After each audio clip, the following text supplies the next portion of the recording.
Assalamualaikum warahmatullahi wabarakatuh. Waalaikumsalam warahmatullahi wabarakatuh. Alhamdulillahilladzi hadana lihada wa ma kunna linahtadiya laula an hadanallah. Asyhadu an la ilaha illallah wa asyhadu anna Muhammadan abduhu wa rasuluh. Selamat berjumpa kembali bersama kami dalam rangka kajian harmoni keluarga. Bagaimana kabarnya Bapak Ibu, saudara sekalian yang dirahmati Allah? Semoga Bapak Ibu semua pemirsa yang dimuliakan Allah senantiasa dalam keadaan sehat dan bahagia bersama keluarga dalam lindungan Allah Subhanahu wa taala. Bapak Ibu yang saya hormati, bahwa kajian sore hari ini dapat terlaksana atau terselenggara atas kerjasama pimpinan Pusat Aisyah Majelis Tabligh dengan pimpinan Pusat Muhammadiyah Majelis Tabligh, yang disiarkan secara langsung dari studio Tabligh Digital Gedung Pusdiklat Institut Tabligh Muhammadiyah Majelis Tabligh Muhammadiyah di Yogyakarta ini. Baik Bapak Ibu yang saya hormati, sebelum kita langsung membahas pada kajian sore hari ini, kita buka terlebih dahulu dengan membaca basmalah. Bismillahirrahmanirrahim. Bapak Ibu yang saya hormati, kajian sore hari ini akan disampaikan oleh Ibu Dr. Asmar, MSI Psikolog. Beliau adalah aktivis di konsultan psikolog klinis dan sebagai anggota di majelis di pimpinan pusat di pimpinan wilayah Aisyah Yogyakarta. Mohon maaf. Selamat sore. Assalamualaikum Ibu Asmar. Waalaikumsalam warahmatullahi wabarakatuh. Selamat sore Bu. Alhamdulillah bisa berjumpa di Institut Majelis Tabligh ini pada sore hari ini. Tentunya saya lihat Bu Asmar ini juga ceria ya. Mudah-mudahan sehat semuanya. Alhamdulillah. Bu Asmar, ini dari pimpinan Pusat Aisyah mengundang Ibu dalam rangka untuk memberikan informasi atau kajian-kajian barangkali yang berkaitan dengan BIKSA, Biro Konsultasi Keluarga Sakinah Aisyah. Karena PWA ini juga saya mendengar sudah banyak berkiprah ya Bu, tentunya. Nanti bisa memberikan pemahaman, memberikan artinya saling tukar informasi. Barangkali ada beberapa wilayah yang sampai saat ini masih terkendala barangkali dalam penyelenggaraan, sehingga kami mengundang Ibu tentunya untuk memberikan gambaran bagaimana pelaksanaan mengenai Biro Konsultasi Keluarga Sakinah Aisyah ini.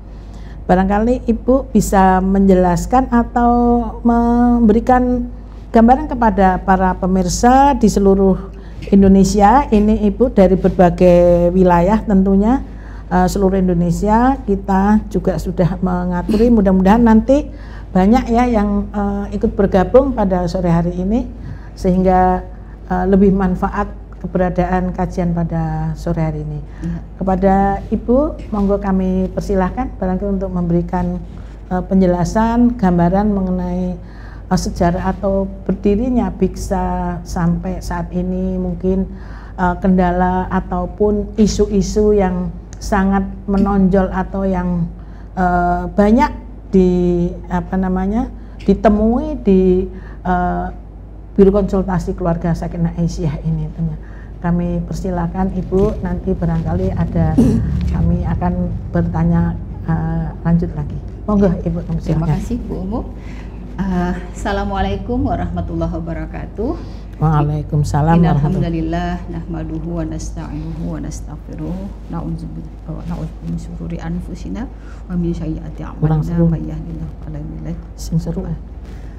Kurang pas. Ya, kurang keras suaranya ya. Selamat sore pemirsa yang berada di rumah, di penjuru tanah air, dimanapun berada. Semoga sehat selalu dan bahagia dan serta selalu dalam lindungan Allah Subhanahu wa taala. Baiklah, saya akan menjelaskan sedikit sejarah bagaimana berdirinya BIKSA, yaitu Biro Konsultasi Keluarga Sakinah Aisyah di PWA DIY ini. Kebetulan saya ya diamanahi oleh pimpinan wilayah Aisyah wilayah DIY ini menjadi ketua tim penggerak BIKSA untuk wilayah DIY. Nah, BIKSA ini adalah sebuah lembaga. Jadi Biro Konsultasi Keluarga Sakinah Aisyah ini pertama sekali itu tahun 2007. Jadi saya sudah berkiprah di BIKSA ini sejak tahun 2007. 2007 itu sampai 2012 ada perubahan. Jadi waktu 2007 itu baru ada di PWA sendiri. Jadi programnya masih program PWA, tetapi para konsultannya dari berbagai majelis gitu. Jadi belum bekerja sama atau belum program yang menjadi lintas majelis. Jadi kita masih bergantian menunggu artinya klien ataupun warga Aisyah, warga Muhammadiyah yang ingin berkonsultasi di kantor PWA, itu kita berikan fasilitas itu pada tahun 2007 ya. Kemudian terus bergerak. Kita waktu itu mengalami kendalanya karena apa? Kita banyak piket, artinya dari majelis tabligh itu piket hari apa, Dikdasmen piket hari apa, kesehatan piket hari apa dan seterusnya. Tetapi tidak ada yang datang ke kantor PWA, mungkin karena terpusat di satu wilayah ya, sementara mungkin persoalan-persoalan itu banyak sampai ke ranting-ranting. Nah, walaupun demikian kita tetap jalan. Kemudian pada tahun 2012 itu pergantian pengurus, kemudian ada perubahan. Jadi perubahan programnya digabung dengan PWNA. Jadi waktu itu PWNA ikut terlibat di dalam BIKSA ini yang masih di bawah oleh PWA. Jadi berkantor di PWA, kemudian kegiatan-kegiatannya didesain sedemikian rupa dalam rangka upaya promotif dan preventif ya. Nah, kemudian 2013 sampai 2016 kita diberi slot untuk mensosialisasikan program ini di MKFM waktu itu. Nah, alhamdulillah banyak kegiatan-kegiatan yang berjalan, tetapi masih berpusat di pimpinan wilayah Aisyah. Nah, kemudian 2017 awal pada bulan Februari akhir Maret awal kalau tidak salah saya itu disitulah awalnya berubah lagi menjadi sebuah program lintas majelis. Jadi Biro Konsultasi Keluarga Sakinah yang tadinya dari 2007 itu masih programnya PWA, kemudian 2012 masih programnya PWA bergabung dengan PWNA, kemudian di 2017 itu akhirnya PWA memberikan mandat kepada 6 majelis, yaitu Majelis Tabligh, Dikdasmen, Kesehatan, Kesejahteraan Sosial, Humham, dan Ekonomi untuk bergabung menjadi satu, kemudian membentuk kepanitiaan yang dijadikan sebagai program atau pilot projectnya PWA ya. Nah, jadi pemirsa di rumah dari segala penjuru mungkin di luar DIY atau juga di luar Jawa, nah mungkin belum familiar dengan apa itu BIKSA gitu ya. Jadi BIKSA adalah singkatan dari Biro Konsultasi Keluarga Sakinah Aisyah. Nah, BIKSA ini adalah rumah besar yang didesain untuk pusat pelayanan keluarga, perempuan dan anak. Nah, tentunya BIKSA ini didesain juga sebagai pusat pelayanan yang terpadu, holistik, integrasi, dan inklusif ya. Kemudian BIKSA ini dijadikan sebagai program unggulan untuk mengentaskan program besarnya Aisyah, yaitu mewujudkan keluarga yang sakinah, mawaddah, warahmah. Nah, BIKSA di DIY itu ada 11 BIKSA yang berada di 5 kabupaten kota. Jadi SK BIKSA yang 11 cabang ini SK-nya dari pimpinan wilayah Aisyah gitu. Jadi kita bekerja 2 tahun dari 2017 sampai sebelum pandemi itu sudah berdiri 11 BIKSA, dan mereka BIKSA-BIKSA yang ada di PWA, di bawah PWA DIY itu sudah bersifat mandiri gitu. Oke, baik, tadi awalnya hanya dari anggota Muhammadiyah Aisyah, sampai sekarang sudah berkembang untuk umum, melayani untuk umum. Iya. Oke. Secara ini Ibu, karena 2 tahun ini pandemi. Iya. bagaimana pengelolaan selama pandemi ini di Biksa di Aisyah DIY ini. Kemudian kalau kita lihat unggulannya di Aisyah Jogja, Biksa Aisyah Jogja ini apakah kasus-kasus yang ditangani di sini menjadi atau ada yang lebih dominan, mengingat sekarang ini kok nampaknya kekerasan pada perempuan, pada anak-anak, usia anak dan remaja, apakah itu juga menjadi artinya menjadi fokus dari Biksa di Aisyah di DIY? Mungkin bisa diinfokan tentang Biksanya di Aisyah DIY ini pelayanannya selama pandemi dan unggulannya ataupun mungkin kasus case yang terbanyak itu mungkin bisa diinfokan bagaimana penanganannya. Iya. Monggo Ibu. Baik Bu Umu, jadi begini, Biksa ini kan sebenarnya pengembangan ya, pengembangan dakwah kita dalam bentuk pendampingan dan advokasi. Jadi kalau sebelumnya kan kita berdakwah itu selalu dengan pengajian dan sebagainya gitu ya, lebih bersifat ceramah dan sebagainya. Nah ini kita mulai mengembangkan dakwah kita dalam bentuk pendampingan dan advokasi. Nah itu tujuan Biksa.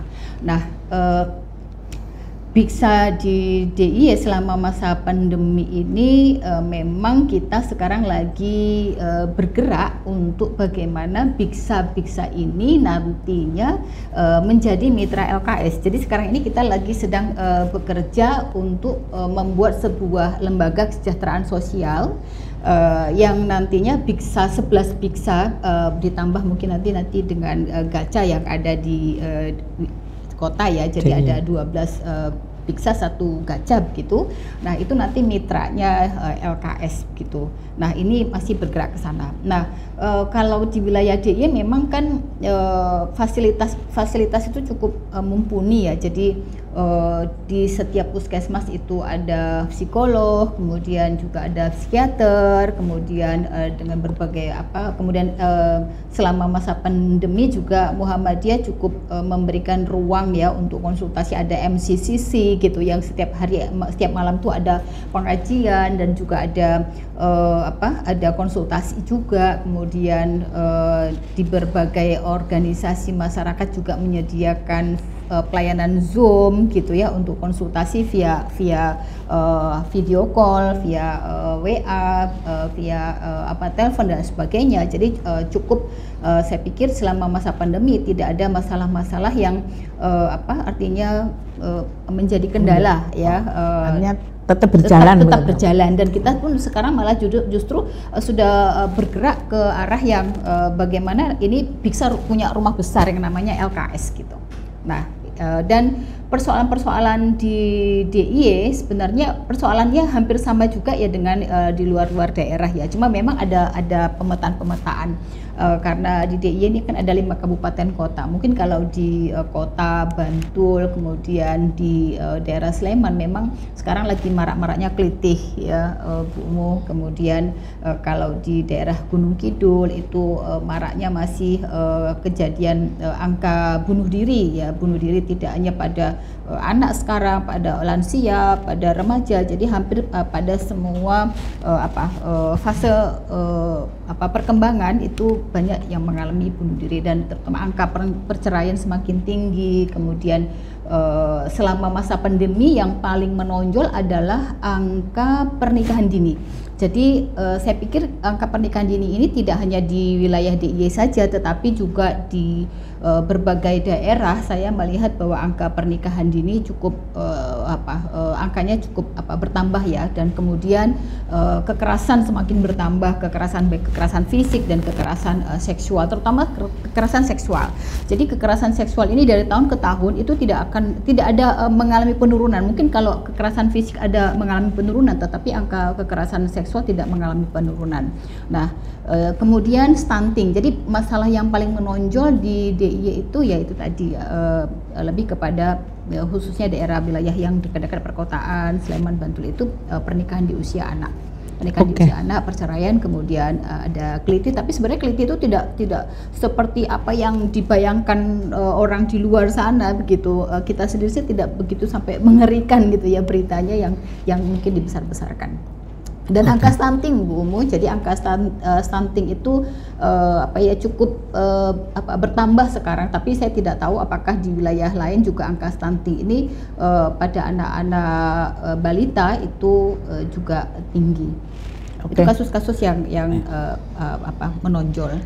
Ibu, berarti biro konsultasi di keluarga skenario tidak hanya yang bermasalah, artinya bermasalah secara misalnya tadi ada perceraian gitu ya, kemudian perkawinan anak itu, tapi masalah stunting juga muncul juga untuk menjadi, artinya menjadi orang-orang yang memiliki masalah anak itu yang mungkin kaitannya dengan perkembangan itu juga menjadi sasaran untuk atau menjadi ini solusi ya, atau menjadi di mana orang itu akan datang atau akan berkonsultasi karena permasalahan itu muncul juga. Iya. Kalau tadi karena tadi Ibu menyampaikan ada puskesmas, ada tadi MCCC, tapi untuk Biksa sendiri kan ini tetap berjalan, Ibu. Iya. Walaupun ada puskesmas, ada MCCC, ada penyuluhan. Terus bagaimana Ibu untuk perjalanan selama pelayanan? Artinya pelayanan Biksa selama pandemi ini, keluarga atau klien-kliennya itu langsung datang, tadi karena ada yang piket gitu ya, langsung datang atau melalui media sosial, atau bisa dengan itu yang dilaksanakan selama ini pada era pandemi ini. Iya, jadi kan kita sebenarnya Biksa itu ada alur untuk sistem rujukan. Jadi tentu kita tidak bisa menangani semua kasus ataupun persoalan. Jadi kita memang bekerja sama dengan lintas sektor, walaupun ini di PWA ini adalah program lintas majelis, tetapi kita bekerja lintas profesi gitu. Jadi kita ada sistem rujukan, mungkin tolong biar pemirsa bisa melihat juga ya sistem rujukannya, alurnya. Coba ya, oke, sebentar saya tampilkan sistem rujukannya. Ya, next. Nggak bisa, Mas.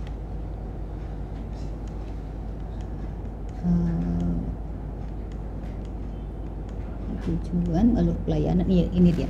Jadi orang yang datang ke Biksa, jadi masyarakat umum yang datang ke Biksa yang memiliki masalah, kemudian ketika misalnya masalah itu kalau masalah-masalah konflik, masalah-masalah biasa ya, mungkin masalah-masalah yang ringan-ringan itu bisa diatasi di Biksa, masing-masing Biksa. Kalau di kota itu yang paling banyak kasusnya itu di Biksa El Parka di Wiro Brajan, kemudian di Kota Gede ya. Nah kemudian kalau misalnya itu masyarakat itu ternyata di Biksa tidak dapat dibantu atau tidak bisa memberikan solusi karena persoalan-persoalannya lebih kompleks, maka kita memberikan rujukan. Jadi ada rujukan Posbakum PWA itu juga menerima rujukan dari kita, misalnya kalau persoalannya adalah korban KDRT gitu ya. Nah kemudian KUA, Yayasan Lembaga Perlindungan Anak, ada Rekso Diah Utami, ada Forum Perlindungan Korban Kekerasan Perempuan dan Anak, itu di setiap kecamatan itu FPKKPA itu ada gitu.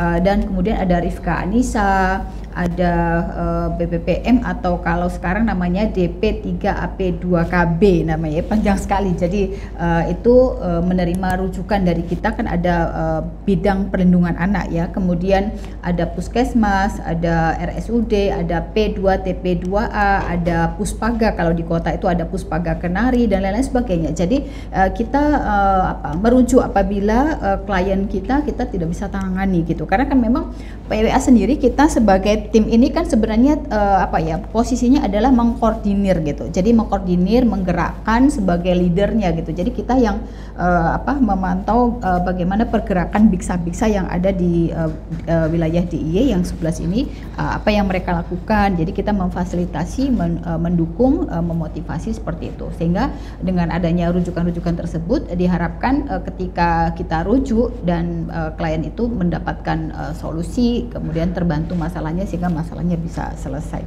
gitu. Oke. Ada nggak Ibu artinya kerjasama dari PWA tadi, Biksa tentunya PWA dengan tadi misalnya pemerintah atau mungkin ada supporting dari pemerintah, apakah itu dari anggaran dari APBD misalnya untuk membantu itu, atau ada nggak yang supporting dari pemerintah? Supporting dana ya? Ya, sampai sejauh ini supporting dana itu belum ada, cuma memang supporting dalam hal memberikan ini ya, pelatihan-pelatihan, jadi peningkatan kapasitas SDM. Jadi kebetulan saya sendiri juga kan sebagai konsultan di Dinsos DIY, jadi teman-teman yang kader ataupun pengurus Biksa di 11 Biksa itu mendapatkan fasilitas untuk bisa mendapatkan peningkatan kapasitas SDM, mendapatkan misalnya BIMTEK seperti itu. Nah itu mereka support itu gitu, dan alhamdulillah jadi Dinas Sosial Provinsi Daerah Istimewa Yogyakarta sebenarnya cukup lumayan juga ada terlibat dan berkontribusi, tetapi bukan menjadi support dana untuk aktivitas atau operasional sehari-hari, tetapi lebih kepada memang peningkatan SDM ya, peningkatan SDM, dan dalam rangka supaya kader-kader kita juga mendapatkan bimbingan BIMTEK ya, bimbingan teknis bagaimana memberikan pelayanan yang terbaik di Biksa. Dan karena juga memang narasumbernya juga kadang saya juga dilibatkan untuk menjadi narasumber di bisa di ini Bu, kira-kira ada berapa kasus misalnya case kaitannya dengan perkawinan anak, ada berapa kasus yang bisa ditangani tentang mungkin karena perkawinan anak ini mungkin ada permasalahan baik orang tua ini ada yang ditangani selesai, rata-rata yang misalnya yang lapor misalnya ada kekerasan anak itu melapor ke Biksa, ada nggak Ibu?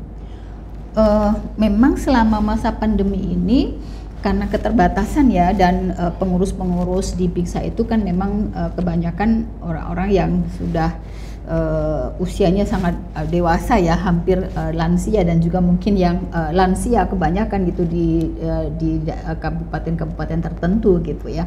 Kalau di kota Yogyakarta sendiri kan karena wilayahnya sangat kecil gitu ya, dan fasilitasnya juga ini banyak kasus, cuman memang di Biksa sendiri tidak ada yang langsung datang, paling kita merujuk selama masa pandemi, jadi merujuk dan itu ada di beberapa tempat, di TP2A, kemudian di Puspaga sendiri, di puskesmas itu sudah sangat artinya pelayanannya walaupun di masa pandemi tetap memberikan pelayanan. Jadi kita itu tadi berjejaring Bu.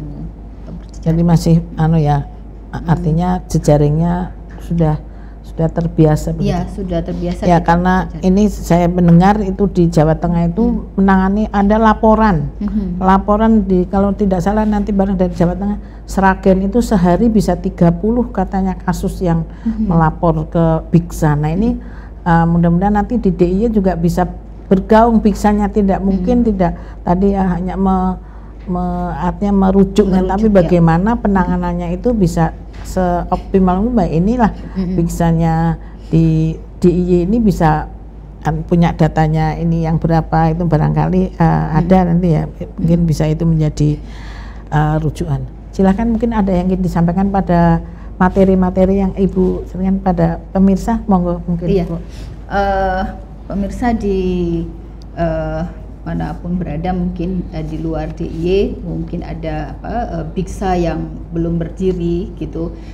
Ini ada mungkin dari saya bisa ada tips bagaimana di suatu daerah ataupun wilayah ataupun cabang ya itu bisa mendirikan Biksa. Jadi sebelum mendirikan Biksa tentu identifikasi dulu kesiapan cabang terkait pendirian Biksa. Jadi berharap sebenarnya di tahun 2018 itu saya juga dilibatkan di pimpinan pusat Aisyah untuk merumuskan dan membuat buku panduan Biksa. Nanti mungkin bagi yang membutuhkan bisa WA ke saya, nanti akan saya bagikan panduan pendirian Biksa seperti apa. Nah, tentunya diawali dengan identifikasi kesiapan cabang ya di wilayahnya masing-masing terkait pendirian Biksa. Harus memiliki tempat berupa gedung atau ruang pelayanan. Nah, mungkin bisa menumpang di kantornya PCA ya atau di ranting ya seperti itu, atau di PDA-nya atau di PWA-nya seperti itu. Kemudian lokasinya di mana, cabangnya di mana seperti itu, dan lengkap alamatnya, keberadaan biro layanannya. Nah, kemudian harus memiliki SDM. Jadi SDM-nya ini tentunya kalau di PWADI sendiri kita memang melibatkan 6 majelis yang terkait di dalamnya. Tentu tidak hanya itu, kita juga melibatkan para ahli profesional yang dapat membantu dalam memberikan layanan selain sistem rujukan. Dan kebetulan juga saya sendiri sebagai berprofesi sebagai psikolog klinis tentunya juga memiliki SDM yang alhamdulillah bisa membantu berjalannya Biksa ini, dan selama ini juga membantu bagaimana membantu klien menyelesaikan solusinya. Kemudian tentu kita juga harus mencari volunteer, kemudian juga stakeholdernya siapa gitu. Nah, kemudian FGD juga lakukan FGD terkait isu-isu masalah yang ada di daerah masing-masing, karena gini, di daerah masing-masing tentu berbeda-beda. Contoh misalnya di Bandung sekarang ini lagi maraknya pelecehan ataupun kejahatan seksual, mungkin di daerah lain kejahatan apa lagi dan sebagainya. Jadi setiap daerah itu berbeda-beda, sehingga masalah-masalah yang terkait dengan keluarga, yang berhubungan dengan keluarga, perempuan dan anak tentunya ini nanti bisa dipetakan. Nah, kemudian dari hasil FGD tersebut, isu-isu yang sudah dipetakan itu nanti menjadi dirumuskan menjadi sebuah kebutuhan, dan tentunya dibuat bagaimana program ataupun rencana tindak lanjut dalam membuat strategi pemenuhan kebutuhan daerah ataupun cabang untuk pelayanan operasional Biksa. Kemudian ya, jadi tujuan FGD ini nantinya untuk menganalisis kebutuhan-kebutuhan masyarakat di wilayah ya, kemudian untuk menganalisis kebutuhan-kebutuhan masing-masing di daerah per cabang. Kemudian juga hasil FGD itu nanti juga akan dijadikan tentunya sebagai acuan untuk materi pembekalan. Jadi para kader ya itu tentunya kan tidak semua yang memiliki profesi, misalnya di Biksa itu ada dokter, ada psikolognya, ada yang ustazah atau ustadz begitu ya. Tidak semua mungkin Biksa memiliki SDM yang seperti itu, sehingga tentu kita Biksa ataupun pengurus bisa memberikan pembekalan pada pelaksanaan ataupun memberikan pelatihan. Dan juga ini kalau di DIY kita setiap tahun melakukan roadshow. Jadi roadshow itu dalam rangka pendampingan pendirian Biksa yang 11 cabang sampai dengan mereka mandiri, dan setelah itu tentu mereka masih membutuhkan bagaimana peningkatan kapasitas dengan kita berikan pelatihan-pelatihan dan pendidikan yang berkelanjutan. Itu saran-saran dari saya. Nanti bagi yang ingin mendirikan Biksa di wilayahnya masing-masing atau di daerahnya masing-masing ya, karena tentu di masa pandemi atau juga ini sekarang masa new normal ya, pasti banyak masalah-masalah yang terjadi gitu, karena kita lihat isu-isu bukan pasca masih pandemi ya, tetapi walaupun sekarang sudah mulai melandai gitu ya, tapi tentu banyak persoalan-persoalan yang muncul ya. Jadi persoalan yang paling banyak sekarang ini adalah persoalan anak-anak kita kecanduan gadget, kemudian orang tua stres, kewalahan, bagaimana penanganan anak, kemudian banyak orang tua juga yang stres ketika di masa pandemi tidak bekerja lagi atau bekerja secara online, kemudian berada di rumah tetapi tugasnya bertambah, selain bekerja juga mengurus anak di rumah karena anak tidak datang ke sekolah. Nah, alhamdulillah sekarang sekolah sudah mulai dibuka dan anak-anak belajar secara offline. Ya mudah-mudahan kedepannya ini keadaan kita mulai stabil sehingga anak-anak kita bisa sekolah, kemudian tentunya persoalan-persoalan di dalam keluarga semakin berkurang. Nah, itu barangkali yang dapat saya bagikan kepada pemirsa di rumah dan dimanapun berada. Oke, Ibu, saya ingin bertanya Ibu. Apakah kalau orang yang mau konsultasi ke Biksa tadi harus datang ke kantor dan Biksa harus punya kantor menetap, atau boleh misalnya Bu, kami misalnya kan ada ini ya, ada yang bisa dihubungi begitu? Ya, call centernya ada masing-masing. Ya, kontak personnya masing-masing bisa gitu ada. Ya. Nah, itu bisa kemudian bisa dilayani di mana mungkin mereka takut kalau ketahuan orang atau bagaimana?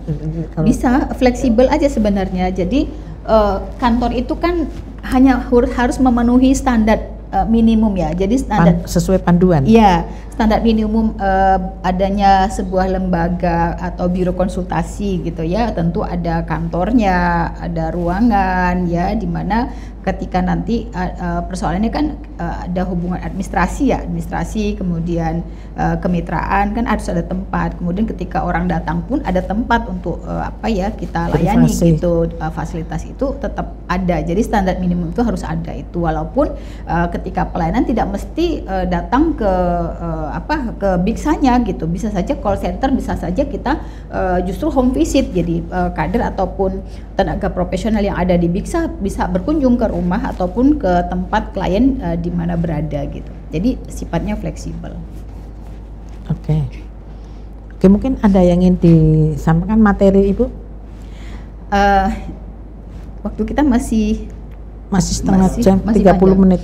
Oh, masih panjang. Nah, mungkin terkait langkah-langkah ya, langkah-langkah itu tadi, langkah-langkah pendirian Biksa. Kalau tadi sudah diidentifikasi di need assessment, jadi kebutuhan di wilayahku ini, di wilayah saya ini sudah perlu adanya Biksa. Jadi kalau tadi di Sragen sudah ada Biksa, kemudian mungkin di Ngawi atau di tempat lain atau di Madiun atau di Sumatera Utara tebing tinggi misalnya, atau di Kisara atau di mana itu mungkin Biksanya belum ada gitu ya. Jadi, sudah ada 128 yang lapor ke PPAS ya, Majelis Tablek. Alhamdulillah. Biksa seluruh Indonesia, bahkan sudah di Jawa Timur itu sudah cukup bagus ya, artinya laporannya begitu aktif gitu ya. Alhamdulillah di ya. Jambi juga, di Riau juga, banyak ya. Alhamdulillah.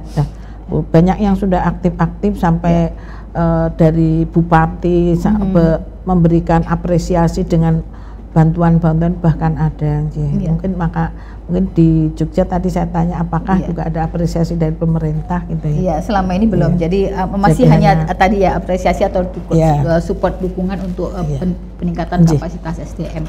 Ya, saya bersyukur mendengar informasi dari Bu Umu bahwa sudah 128 Biksa yang ada se Indonesia ya Bu Umu ya. Yang lapor ya.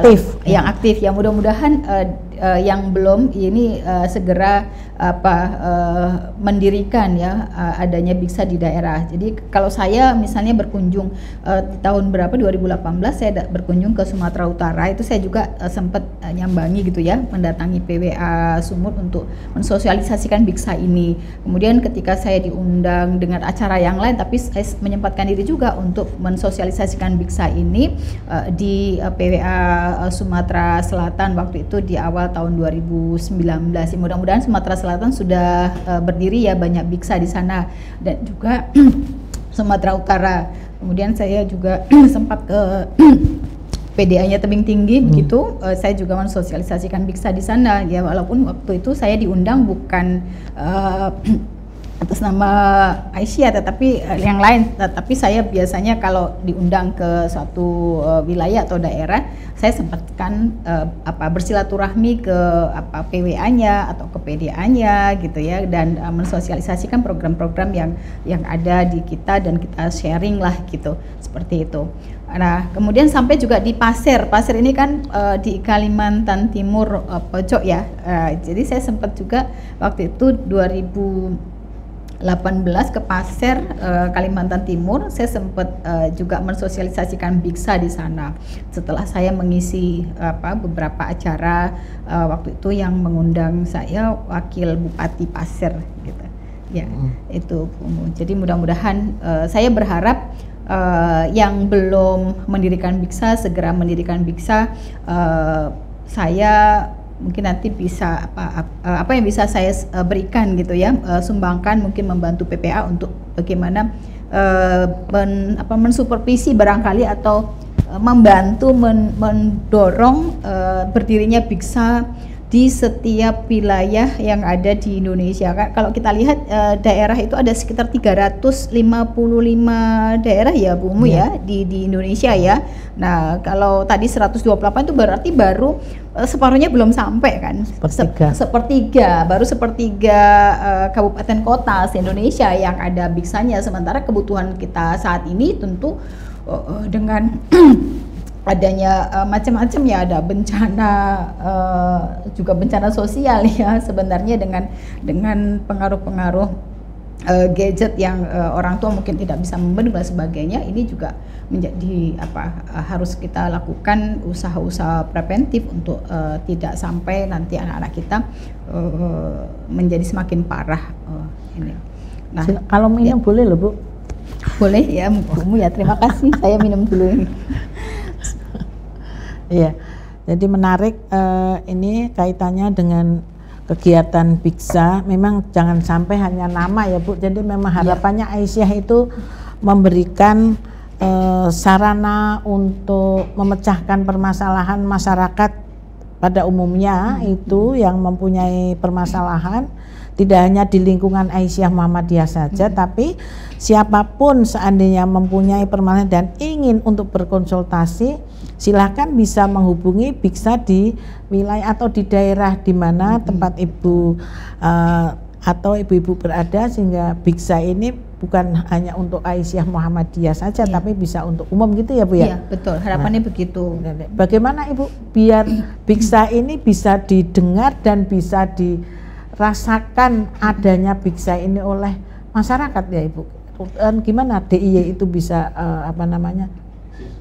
menyampaikan atau menginformasikan gitu, sosialisasikan gitu. Kan kita kan Aisyah terutama kan punya punya ranting kan. Jadi kita tentunya mensosialisasikan sampai ke tingkat ranting bahwa kita punya Biksa gitu.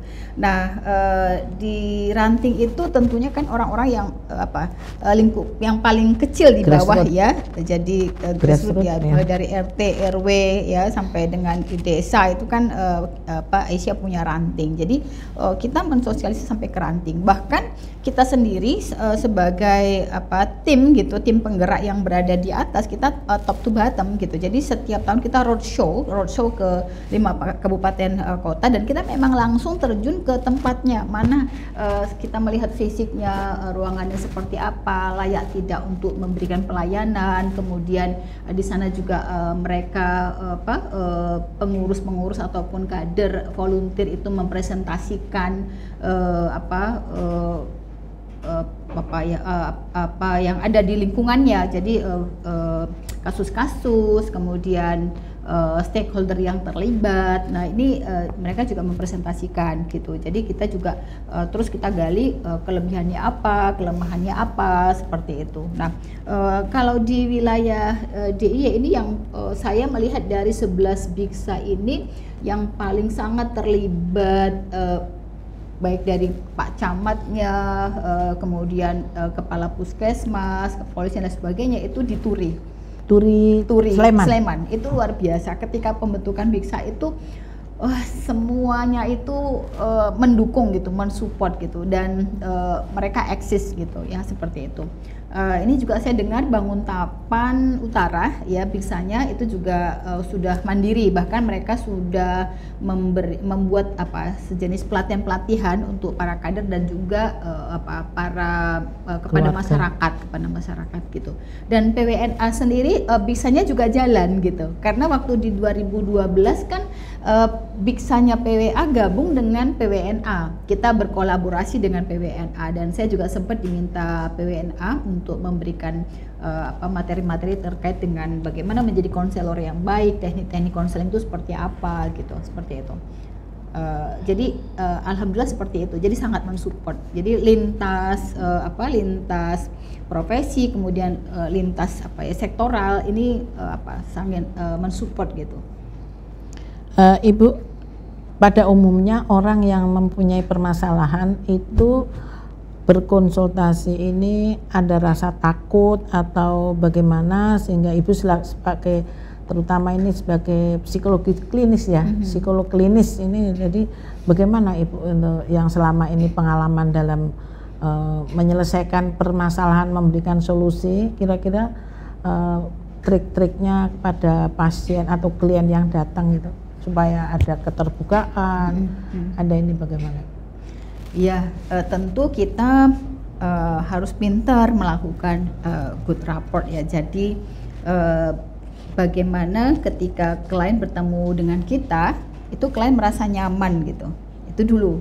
Jadi kalau klien sudah nyaman dengan kita, insya Allah dia akan terbuka apapun gitu. Jadi selama ini saya berpraktek lebih dari 10 tahun ya.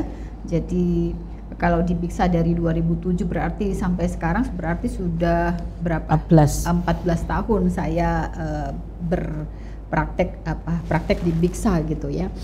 Belum lagi di tempat-tempat yang lain, dan alhamdulillah klien walaupun ada yang tertutup, tetapi memang terus kita melakukan strategi pendekatan. Jadi dengan metode direktif gitu ya, kita bimbing, kita gali lebih dalam. Tentu kadang-kadang tidak cukup sekali Bu Umi ya, jadi tidak cukup sekali dia berkunjung untuk bisa menceritakan persoalannya. Mungkin sekali datang dia baru menangis saja gitu barangkali, tapi nanti pertemuan kedua kita jadwalkan dia sudah mulai bisa untuk bercerita gitu. Jadi memang ada teknik-teknik tertentu, tetapi tidak semua. Jadi kita melihat klien yang datang kepada kita, jadi klien yang datang kepada kita itu tipenya seperti apa, karakternya seperti apa. Oh, ini tipe yang dia mau ngomong aja nih, terbuka gitu ya. Jadi kita mungkin cukup bisa menjadi pendengar dulu gitu ya.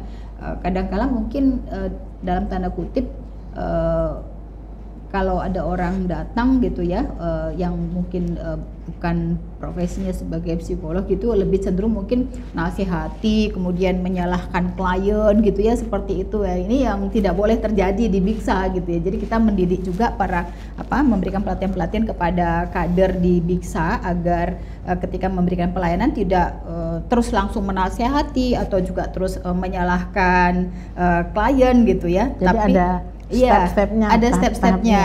Apa pertama itu tahapnya apa, kedua apa, itu gimana Ibu? Jadi kita ketika dia datang, kita tentu sambut. Kemudian ketika kita sambut, kemudian kita tentu harus beramah tamah gitu kan, tidak langsung pada topik persoalannya apa, langsung tanya masalahnya apa, tetapi ngobrol-ngobrol biasa dulu gitu ya, baru nanti fokus kepada ditanya pelan-pelan persoalannya apa dan sebagainya. Atau memang bagi orang yang terbuka kan, dia sudah langsung datang, dia langsung menceritakan bahwa dia datang ke Biksa tujuannya apa, kemudian dia langsung menceritakan begitu.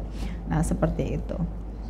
Jadi pendekatan itu artinya kesan pertama mereka atau petugas itu harus harus care gitu ya, care, welcome ya. Jadi harus ramah, terlihat. Jadi ketika orang datang, klien datang ke kita itu dia merasa udah nyaman gitu ya. Bagaimana kita menunjukkan sikap ketika klien atau pasien datang ke kita itu, dia sudah mulai merasa nyaman dengan kita dan ingin bicara, ingin cerita gitu, seperti itu. Jadi tentunya ini perlu menjadi pendengar yang baik, ya betul, menjadi pendengar yang baik, kemudian kita empati, kemudian juga energi kita harus positif gitu ya. Energi positif itu berarti emosi kita harus positif gitu, karena klien kita yang datang pasti emosinya negatif. Nah kalau klien yang datang emosinya negatif pasti energinya negatif kan gitu kan. Nah jadi kita sebagai konselor, sebagai terapis ya, sebagai pengurus di Biksa yang juga mungkin ikut terlibat melayani, kita harus punya banyak energi positif gitu, sehingga ketika kita melayani orang-orang yang datang dengan energi negatif, energi positif kita tuh masih cukup banyak ya untuk kita berikan kepada orang itu gitu, sehingga kita tidak transfer energi yang negatif malah justru ke kita, kemudian energi positif ke mereka gitu, tidak seperti itu.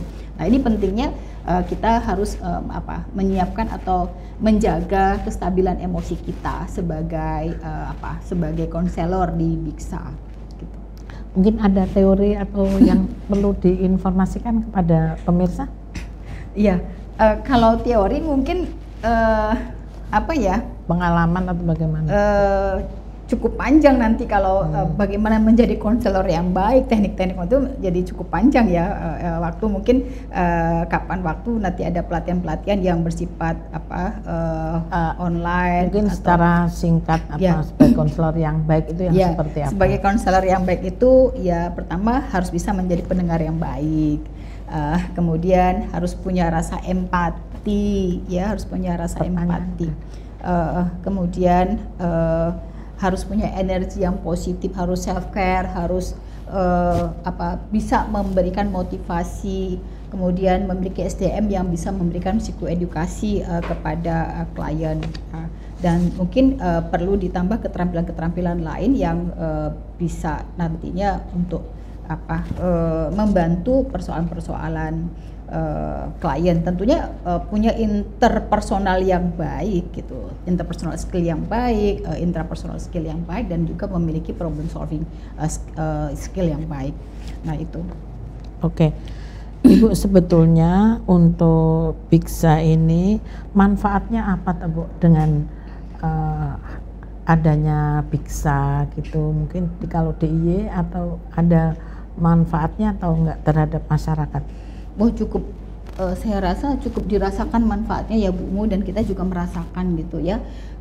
Pertama gini, yang mungkin tadinya mereka itu enggan untuk datang ke pengajian misalnya ya, ketika kita melakukan pendampingan advokasi, kemudian kita bimbing mereka, dan mereka akhirnya secara religiusitasnya meningkat, kemudian spiritualitasnya meningkat, karena memang tujuan Biksa ini adalah pengembangan dakwah dalam bentuk pendampingan dan advokasi.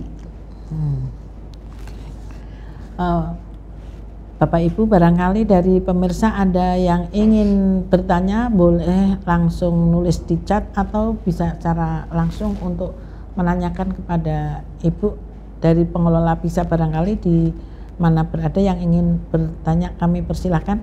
Itu ada yang bertanya kayaknya ya, dari Manokwari atau dari mana itu? Wali Wakatobi, apakah bisa ini disosialisasi? Ya, ini ada pertanyaan Bu, bisa dibaca, udah langsung dibaca aja Bu. Assalamualaikum, saya Salim dari Wakatobi, mau bertanya, apakah Biksa ini sosialisasinya sudah sampai di sekolah-sekolah Muhammadiyah atau di PTM?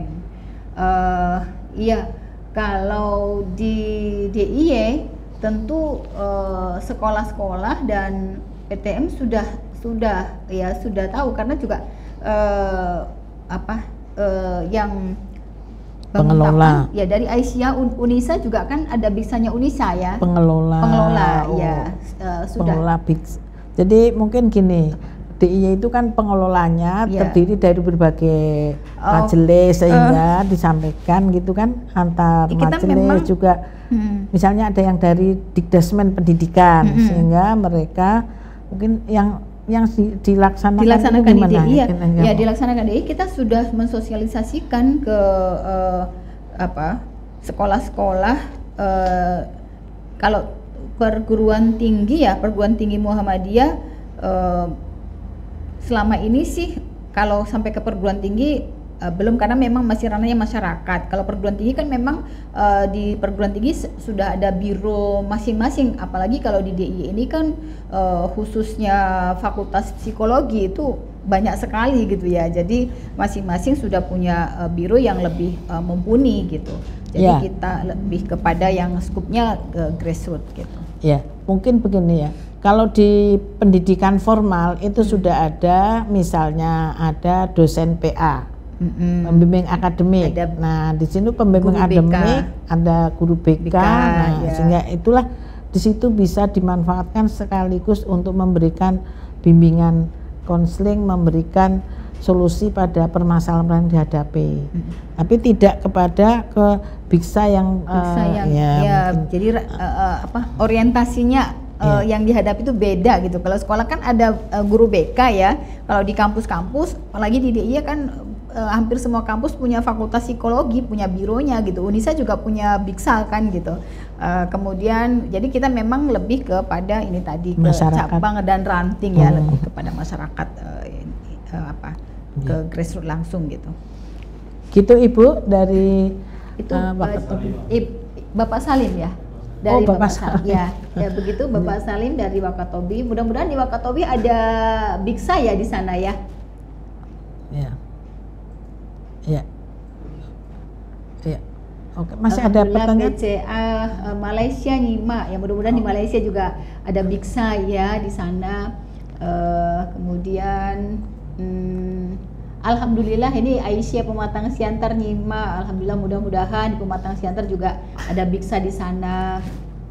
Ya, terima kasih ibu-ibu yang sudah bergabung tadi ya, dari PCA Malaysia. Ya, PCA Malaysia, ada yang dari Papua, Pematang Siantar ya. Jadi terima kasih atas atensinya untuk suksesnya pada pertemuan pada sore hari ini. Karena memang topiknya pada sore ini adalah best practice di dalam penyelenggaraan Biro Konsultasi Keluarga Aisyah, Keluarga Sakinah Aisyah. Jadi tadi ada beberapa gambaran-gambaran yang sudah disampaikan. Ibu mungkin bisa kami diberi penjelasan pengalamannya pada saat ini ya, pengurusannya atau pengelolanya itu kan Aisyah itu sibuk-sibuk semua. Nah, ini bagaimana untuk mengatasi atau kendala-kendala yang seperti ini? Kalau misalnya di DIY ini apakah juga sama dengan yang lain? Rata-rata itu untuk pengelolaannya ini kok masih artinya tadi walaupun sudah antar lintas majelis ya, di situ di dalam kepengurusannya di situ ada lintas majelis, ada tadi kadernya. Apakah juga ada kendala tadi waktu dan seterusnya? Nah, manajemennya. Iya, alhamdulillah. Justru selama pandemi itu karena kita bisa online ya, jadi rapat-rapat itu online. Rapat itu kadang-kadang malam habis maghrib atau sore gitu ya, itu kita mengadakan rapat-rapat via Zoom gitu, Zoom meeting gitu ya, sehingga alhamdulillah kalau persoalan waktu kita list misalnya waktu yang bisa kapan gitu ya, sehingga nanti mana yang paling banyak yang bisa ya kita tentukan di hari itu gitu. Karena kan sekarang dengan adanya teknologi ini sangat cukup membantu kita sebenarnya untuk bisa berkoordinasi, untuk bisa diskusi ya, seperti itu. Tanpa harus datang. Tanpa harus datang ya. Kalau dulu harus datang gitu ya. Jadi ada hikmahnya juga ya pandemi ini gitu. Oke. Ya, baik Ibu. Jadi saya mungkin ya, karena Ibu ini termasuk orang yang menjadi tadi konsultan psikolog ya. Barangkali nanti bisa memberikan closing statement pada akhir nanti, pertemuan pada akhir barangkali ya. Tapi mohon mungkin Ibu bisa yang paling berkesan lah Ibu selama 14 tahun mengelola di Biksa, di Biro Konsultasi Keluarga, yang paling berkesan itu kasus yang misalnya loh, kasus yang paling menjadi itu apa kira-kira Ibu? Iya. Apa sampai bisa tertangani atau harus sampai merujuk tadi sampai ke pos baku dan seterusnya. Iya, jadi pengalaman saya mengelola atau terlibat di Biksa sejak tahun 2007 sebenarnya banyak sekali ya Bu Umu, dan juga berpraktek di tempat-tempat lain. Yang paling berkesan ini kasus di El Parka ya. Di El Parka ini kan ada kasus ini seorang ibu, kemudian ibu ini dia ditinggal oleh suaminya, punya anak, kemudian sampai depresi ya gitu. Terus akhirnya kita dampingi sampai kita berikan terapi, dan waktu itu kebetulan waktu saya mendampingi Biksanya El Parka, saya masih menjadi sebagai psikolognya CPMH UGM waktu itu, yang juga di tempat El Parka itu apa? El Parka itu Biksanya Wirobrajan. Iya, Biksanya Aisyah yang ada di PCA Wirobrajan. Nah, El Parka ini termasuk banyak menangani kasus-kasus kekerasan. Nah, ini jadi paling banyak kasus dari El Parka itu khususnya untuk di Biksa. Kalau untuk anak-anak itu memang di rumah gacha ya, di gacha di Kraton ya, rumah gacha. Nah, itu sampai bisa ya dia sudah tidak depresi lagi, artinya dia sampai bisa survive gitu ya, dan alhamdulillah. Dan kebetulan juga El Parka ini Biksanya Wirobrajan, jadi setiap Biksa ini punya nama masing-masing gitu, itu uniknya. Jadi kita tanya, oh mana Biksa mana El Parka mana Wirobrajan gitu, seperti itu. Oh KKA Kota Perak itu mana ya Biksanya Kota Gede gitu. Jadi ada nama-nama khusus gitu. Kemudian Biksanya mana, Biksanya ini Rahmah di mana di Brosot Kulon Progo gitu ya. Jadi punya nama masing-masing.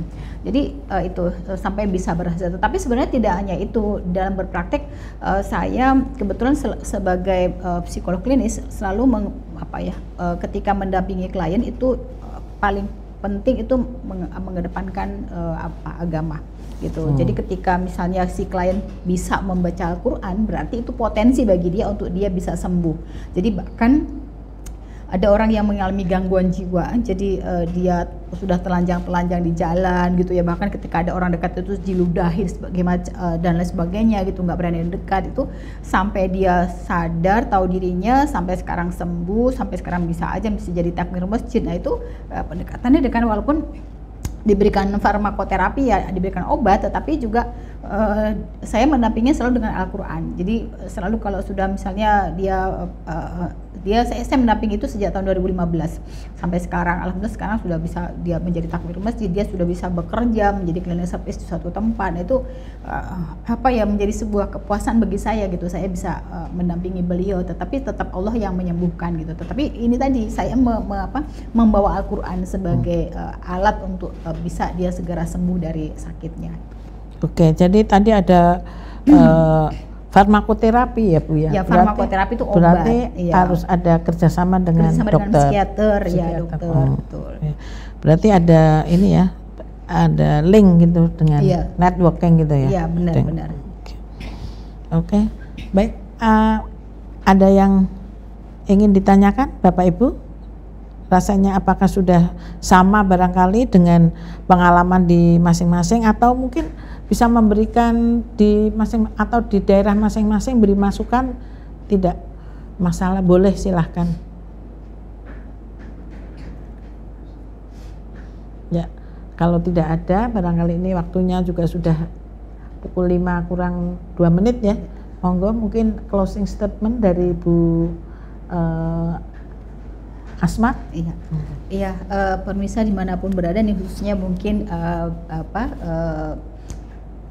pengurus atau pimpinan di PWA maupun PDA, PCA, dan mungkin bahkan ranting, ayo kita bergerak bersama-sama untuk mengembangkan dakwah kita dalam bentuk metode yang lain. Jadi pengembangan dakwah kita dalam bentuk pendampingan dan advokasi ini yang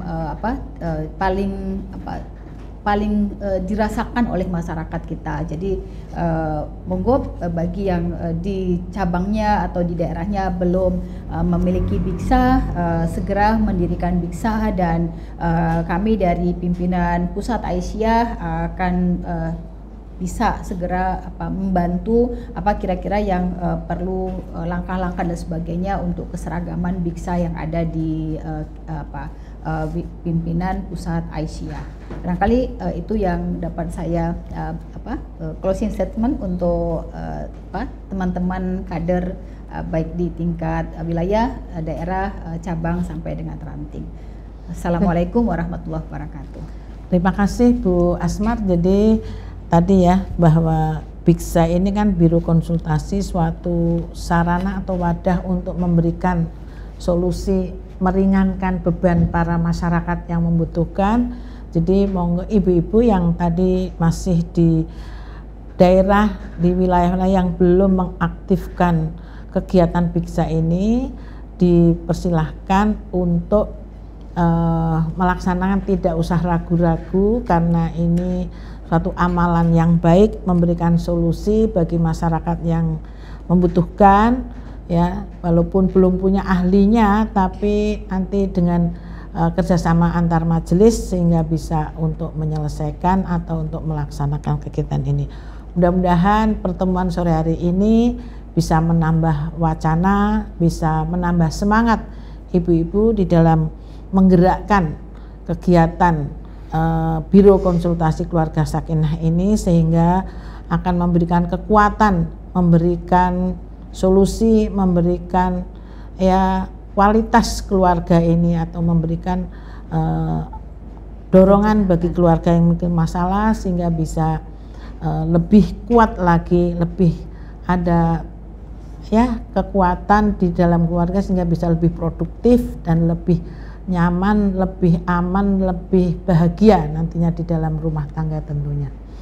Saya kira kami dari Majelis Tabligh ya moderator atau sebagai pendamping dari pembicara Ibu Asmar, ini banyak kekurangannya dalam menyampaikan, mohon maaf, dan tentunya kami sampaikan bahwa kegiatan ini diselenggarakan oleh pimpinan Pusat Aisyah Majelis Tabligh bekerja sama dengan Majelis Tabligh Pimpinan Pusat Muhammadiyah, disiarkan secara langsung melalui studio Tabligh Digital Gedung Pusdiklat Institut Tabligh Muhammadiyah Majelis Tabligh Pimpinan Pusat Muhammadiyah. Demikian Bapak Ibu yang saya hormati, mari kita tutup untuk kajian sore hari ini dengan membaca hamdalah. Alhamdulillahirabbil alamin. Sekali lagi terima kasih kepada ibu-ibu semuanya yang sudah berpartisipasi, bergabung. Mudah-mudahan ini bisa menambah wacana. Terima kasih. Mungkin sudah kita tutup dengan membaca hamdalah. Alhamdulillahirabbil alamin. Assalamualaikum warahmatullahi wabarakatuh.